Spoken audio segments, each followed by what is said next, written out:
প্রথমে পাঁচফোড়নটা ভেজে নিই। ভাজা হয়ে গেছে, উঠিয়ে নিচ্ছি। বাটাটা আমি দেখাচ্ছি না। তেল গরম হয়ে গেছে, এবার আলুগুলো ভেজে নিই। নুন দিয়ে দিলাম হলুদ, ডিমটাও দিয়ে দিচ্ছি, ডিমটা ভাজা হয়ে যাবে। আদা রসুন লঙ্কাটা বেটে নিই। ডিম আলুটা ভাজা হয়ে গেছে, উঠিয়ে নিচ্ছি। পেঁয়াজ শুকনো লঙ্কাটা দিয়ে দিলাম আদা রসুন বাটাটা। দুটো টমেটো বেটে নিই, টমেটো বাটাটা দিয়ে দিলাম, ভেজে নিই।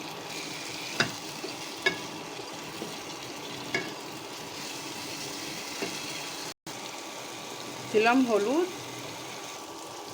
নুন দিলাম, দিয়ে দিলাম আলুটা, মিক্সিটা দিয়ে জলটা দিয়ে দিলাম। মশলা কষা হয়ে গেছে, এবার জল দিয়ে দিলাম, ঢেকে দিই।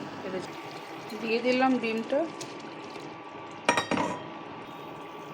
ভাজা পাঁচফোড়ন বাটাটা দিলাম, ভেজে দিয়ে